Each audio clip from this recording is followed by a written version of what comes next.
So we'll see if Blake's team is giving it to TMZ or People so they can create another context around it. Yeah, we've lost some talk. Hi and welcome to Blossom Talk. I'm Tashti Floor, journalist, Hollywood truth teller, and your voice of reason in a town built on delusion. First of all, I just wanted to say thank you to everyone for being so respectful and nice in the comment section. I think I've rarely seen that on other YouTube channels, so I'm just so honored and proud to have such a great community here. Even when you don't agree with me, you're putting it in a really nice way and it opens up for debate, and I really, really love that. So thank you everyone for doing that and for being so respectful to everyone else as well. Someone asked me in the comment section as well where they can watch my old interviews, and they're all here on my channel. I uploaded everything on my channel, so I think you can just search the name of the celebrity and it will come up. And I have to warn you, some of the older stuff is not something that I'm super proud of. Some of the interviews are a bit cringe watching back, but you live and learn. And I feel like the more I did my interviews with celebrities, the better I got at my job, as we do when we do things a lot of times. Anyways, tomorrow is the big day when Blake and Justin's team have to release a statement or respond to the judge about this recording that he said has to be released now. I'm so curious to find out how they're actually going to release this recording. As I talked about yesterday, they can't put it in the docket because you can't put a recording in there or an audio file. So they have to do it in another way. So we'll see if Blake's team is giving it to TMZ or People so they can create another context around it to make it not look as bad as I think it is. Or if they're just gonna post it on Reddit or on YouTube. Who knows? This is gonna be very interesting. In the meantime, Blake and Ryan are super busy trying to sell us more products. I'm going to talk a little bit more about that. And also in this episode, I wanted to talk a little bit about this new book from Kevin Federline about Britney. She's now come out and responded to it. The whole thing is so heartbreaking to me. And let's look at Tom Cruise and Ana de Armas' relationship. It's over. And Graham Norton, the British TV host, has finally revealed his nightmare guest. I was so surprised by his choice because this person is one of my favorites. I'll talk about that and show you a little clip from my experience with this actor as well. Anyways, let's get into Blake and Ryan, a little update here in the midst of all this recording drama. They're, of course, out there trying to sell stuff. And I was quite shocked by Blake's latest Instagram reel when she used her young niece, who's only 20 years old, as a model. I don't have an issue with that in general, but the fact that she's using her right now when everyone knows that she's kryptonite and she has to close off the comment section on her Instagram, and she's putting her niece that she's also tagging in this out there, I just think it's extremely selfish. And I feel like the only reason she's doing it, of course, she has gorgeous hair and everything, but the reason she's doing it is because she's building on this brand that I talked about for the last few days, where she's being this like homey, family-centered, sweet, relatable mom. How can she ever be capable of the things she's accused of, like extortion and things like that? And that's why she keeps posting these things on Instagram.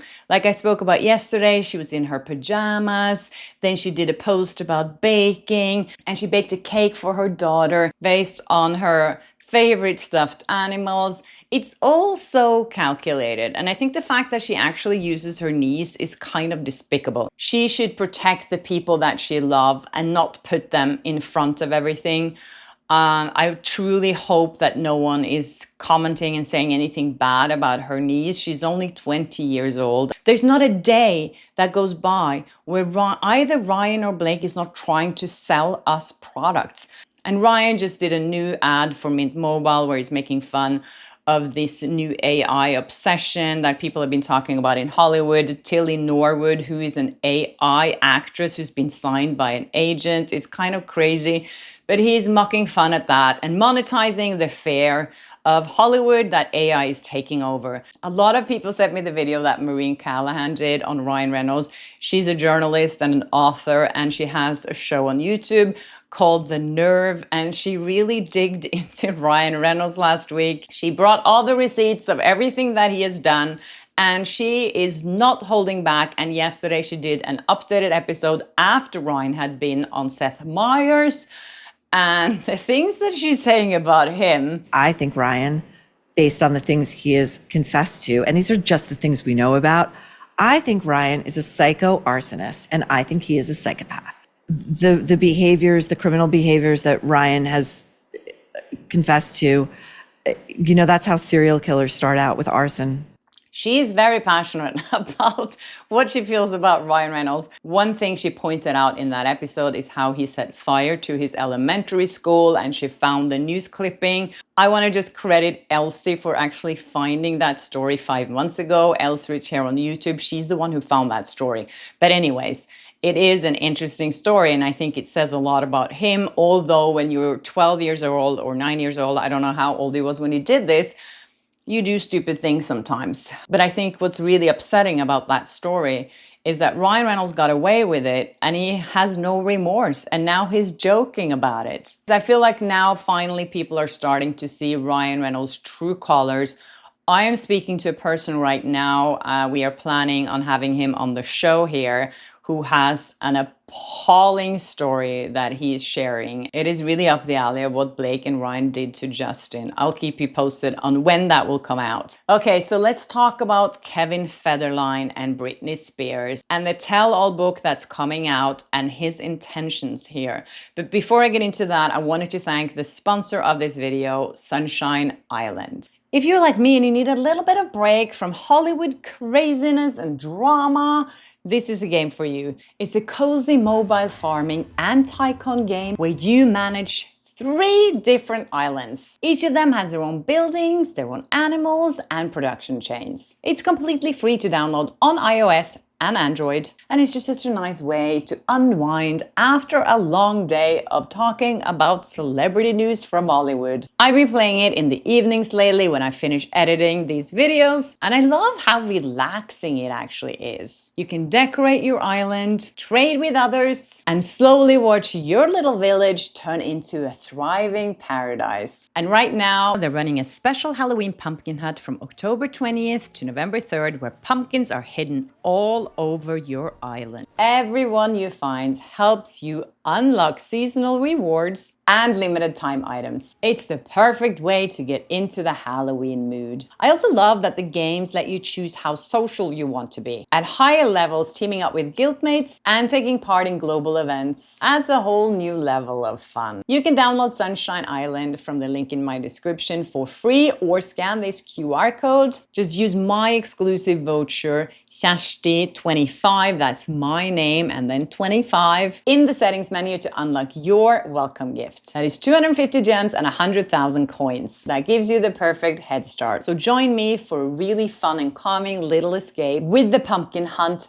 this Halloween season. Okay, I have some issues with this book from Kevin Federline, obviously, like a lot of other people. First of all, I find it very suspicious that this book is coming out now, just after Britney stopped paying child support to Kevin. And to me, when he's saying that he's worried about her and at the same time revealing a lot of secrets, not good one, about her life, that's a very big contradiction to me. Nothing good can come from this for Britney Spears, if you ask me. I was down at the courthouse here in LA actually when her conservatorship ended and everyone was celebrating, and it was kind of a weird moment. And I have to say, I don't know what's best for Britney. I have no idea. I don't know that much about her condition, but to me it seems like Britney is not doing that great when you look at her Instagram posts. That's the only thing that I can go from. It doesn't look like she is happy, and it looks like she has a lot of demons. And I don't think that Kevin releasing this book is going to help her in any way. The things that he's discussing in this book about her as a mother and the things that she did in the period of time when they were together and afterwards, I think, I don't think it's necessary to repeat any of it. I just don't feel that that information needs to be out there. One of our reps commented to TMZ and said, with news from Kevin's book breaking, once again, he and others are profiting off her. And sadly it comes after child support has ended with Kevin.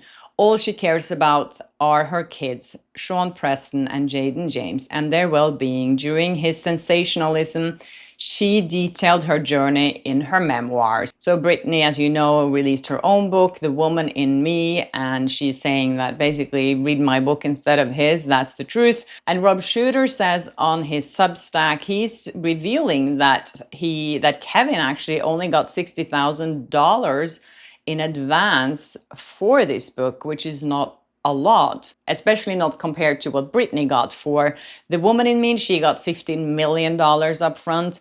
But Kevin is not crying over the small check because he negotiated 100% of the TV and film rights. So he's really hoping that someone's going to pick this up. And an insider here is saying that Kevin knows the book isn't the jackpot. He's playing chess, not checkers. The real money will come when Netflix or Hulu turns it into a limited series. Producers are already circling, eager to dramatize the wild Spears-Federline years, custody battles, tabloid wars, and all. People think they know Kevin and Britney. Says one source, this book shows what it was really like behind the glitter. I kind of have to sound the alarm that I truly feel that somehow, some way, I just wish that their mom would get help. I'm not going to just expose her personal life, but it's 10 times worse than anything that I've said in my book. I don't even want to see or hear what it was like in their relationship. And it says here that while Britney broke records with her memoir, Kevin is hoping to do the same thing. If the right deal lands, that $60K will look like a cab fare, laughs a Hollywood executive. So the book drops on October 21st, on Tuesday. And now Britney has come out and responded to this. She posted on Twitter that the constant gaslighting from ex-husbands is extremely hurtful and exhausting.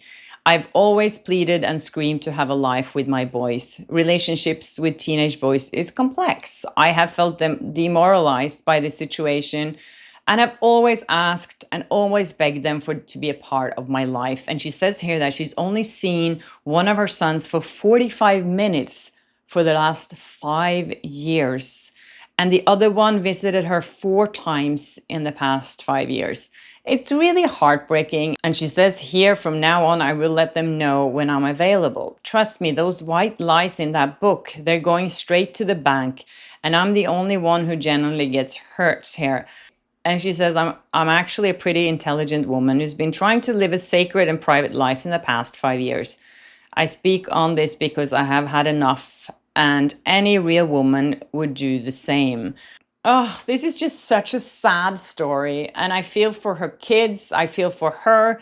I don't feel anything for Kevin Federline. I feel like he's a gold digger, but I also feel that Britney really needs help. And it says here that whispers are growing louder that Britney might once again need court oversight. The spark is his book. Kevin says that the once celebrated Free Britney movement has become too extreme, driving away the professionals who once helped her. That is not good. She needs professional help. That's the thing with these celebrities that are in these situations, that no one dares to say no to them. And if you keep saying yes, nothing will ever change. So Federline comes with a warning here, and he says this isn't about freedom anymore, it's about survival. And according to legal experts, it is possible that a conservatorship can be reinstated through emergency proceedings if mental and physical health declines. Yeah, who knows what's best for Britney? It's been so many years now. I remember when I moved to New York in 2007, that was the year when that whole umbrella situation went down. Britney, an insider here, is saying the real question isn't if Britney's free, it's if she's safe. Well, let me know what you think about Kevin releasing this book. Is it going to do any favors to Britney? or to anyone else but Kevin, basically. Okay, so let's jump over to Tom Cruise and Ana de Armas. It's over. That only lasted for about 9 months, just after both had finished promoting their movies. Their relationship ended. I don't know if it ever was real or not. Who knows? She's a lot younger than him. She's 37. As you know, he's 63. And the Scientology church usually chooses who he's allowed to date or not. And there's a lot of contracts involved. I am happy on Ana de Armas' behalf because I think being with someone in Scientology church means that you also have to be a Scientologist. And yeah, I don't think I would recommend that to anyone without going into details about that cult, but it's crazy. Anyways, it says here that they decided to still be friends, and an insider has said that Tom and Anna had a good time together, but their time as a couple has run its course. They are going to remain good friends, but they aren't dating anymore. They just realized they weren't going to go the distance and that they are better off as mates. Apparently, Tom has also casted her in his next movie, so then they must be kind of friends. I think that relationship was strange. I don't know, it was something off about it. And yeah, now it's over, so we don't have to speculate anymore. But do you think it was real? Were they actually dating? Let me know. Anyways, we have to talk about Graham Norton coming out and talking about his nightmare guest. I love Graham Norton. I think he's fantastic at his jobs. It's really rare that you see a TV show host entertain the way he does. He brings out the best in everyone that comes onto his show. That's my opinion. He makes everyone likable. He makes everyone funny. And I think he just makes everyone feel so safe. So according to New York Post, he actually revealed who his nightmare guest was. And I was so shocked when I found out who this person was, because he's such a serious person in general, especially now. This was in 2013, which was also the same year I had a very interesting incident with this person. So the person is Mark Wahlberg. Mark Wahlberg comes off as so serious sometimes, and then at the same time, he's such a goofball. I know he had his controversies, but I have to say he's one of my favorites to interview. Of course, for selfish reasons, because he always remembered me, and I thought that was really sweet. And he always made an effort to give me really good answers. But here Graham Norton said that this was the nightmare interview. And it's quite funny from this clip that I found. That's wrong. Well, don't touch the man there. Looking for this. You had hid it from me, and I sorry. Take yourself down. Take yourself down. Why would you allow people to drink alcohol and come on a show in the evening? What's going on That's here? social. That's a social thing. I don't drink. No, it's a recipe for disaster. So yeah, Mark Wahlberg ended up on his lap. And then Norton is saying that no one could tell a story. You tried to tell a story, he just interrupted. At one stage, Michael Fassbender was telling a story, and this one was going quite well. He was really getting into the heart of the anecdote. I thought, this one is going well. I wonder why. And I looked over at Mark Wahlberg, and he was asleep. So yeah, we don't encourage that. And he said that his producers never try to get his guests drunk, but he's insinuating that Mark was really drunk here. He says, there will be a drink waiting for you if you want one.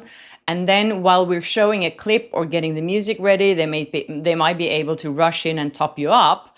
But the most you can have is 2, 3 tops. After 3 drinks, I would be kind of giggly. But anyways, he said, so if anyone does want to appear on the show and be drunk, my tip to you would be preload. He said that Mark didn't appear that he was tipsy at all when he arrived at the show. But then during this interview session with all of them, with Michael Fassbender included, he really started to show that he was not sober. So this was in 2013. And this was the same year that I did an interview with Mark Wahlberg that completely sidetracked and went off the rail and pissed off Denzel Washington so much that he wanted to leave the room. Mark, you have some interesting flirting tricks in this movie, the winking thing. Yes. Did you bring back like Did you bring? Because he's winking at you now. I'm not even looking at him. It's like he's not here, but I Which can eye? tell. Which eye works better? Let me just check it The out. left one. Yeah, So I you can bring- tell which one you're looking at. You're Hold looking on, at now I the got far. this That's one. right, the left Now one. I got That's this it. one. I got this Works one. on Don't look at me now. Stay with the winker. Those pants really bring the blue out in your eyes, by the way. Thank you. Oh, she just winked. Oh, man, I'm done. You know, would this work if one chair was empty? Where do you keep your two Oscars? Next to each other. That's the question I get. Talk to Mark for 20 minutes, and you ask me, so where your Oscars? Yeah, good talking to you, D. Get out now, D. It was a pleasure. Oh. My favorite interview of the day. What a beautiful story. It's so funny to me that Fassbender was there as well, because Fassbender is the person that I fear the most to interview. I had an amazing interview with him once, and another time he was being horrible to me. He was being so horrible that the studio called me afterwards and said, "You're never allowed to show that interview." That's how mean he was. So he's definitely Mr. Jekyll and Mr. Hyde to me. But when you see him on his best behavior, he's the most charming guy ever. I have to say I was a little surprised that Graham Norton thought this was the nightmare interview. I think for me, the worst interviews are when people are not saying anything, or they're just giving you yes or no answers, or just like sitting there not being engaged at all. Or like my Blake Lively interview, as you know.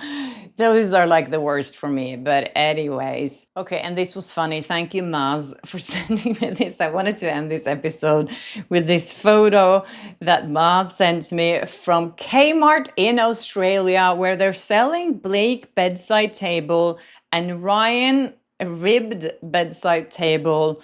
Blake's table is only $39 and you can get Ryan's for $52 at Kmart in Australia. I love that.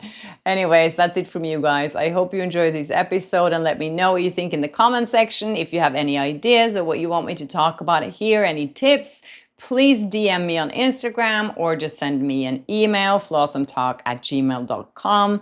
And please subscribe, please hype, share, like, and all that good stuff. And you can join Flawsome Talk under this video by pressing join. And before I go, don't forget to download Sunshine Island for free from the link in my description or by scanning this QR code.